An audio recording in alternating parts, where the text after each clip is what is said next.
Donc dans la revue des appartements, il y a plusieurs choses à regarder. La première chose que je vais regarder, c'est le compteur d'électricité. Souvent, on le voit rapidement quand on rentre dans un appartement. Il est positionné soit vers l'entrée, soit dans un coin assez accessible. Et donc là, ce qu'il faut qu'on regarde, c'est qu'il soit à la bonne hauteur.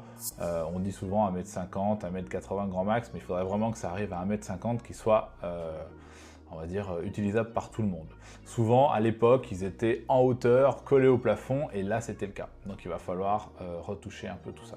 Ensuite, je me dirige vers la salle de bain. Vérifier l'état de la salle de bain, il faut qu'elle soit clean, saine, il faut qu'on voit qu'elle soit bien entretenue, et surtout, le plus important, c'est que la VMC marche, qu'il n'y ait pas d'humidité dans la salle de bain. Ensuite, je vais me tourner vers la cuisine, savoir est-ce qu'elle serait à refaire, est-ce qu'elle est en bon état, finalement est-ce que le chauffe-eau aussi marche, c'est des choses que je regarde souvent un peu en même temps, chauffe-eau et cuisine. Et derrière, je vais regarder l'état général des fenêtres. Est-ce que c'est du vieux simple vitrage, du double vitrage ancien, du nouveau double vitrage, du triple vitrage, parce qu'on sait très bien que tout ça aura un impact sur le DPE.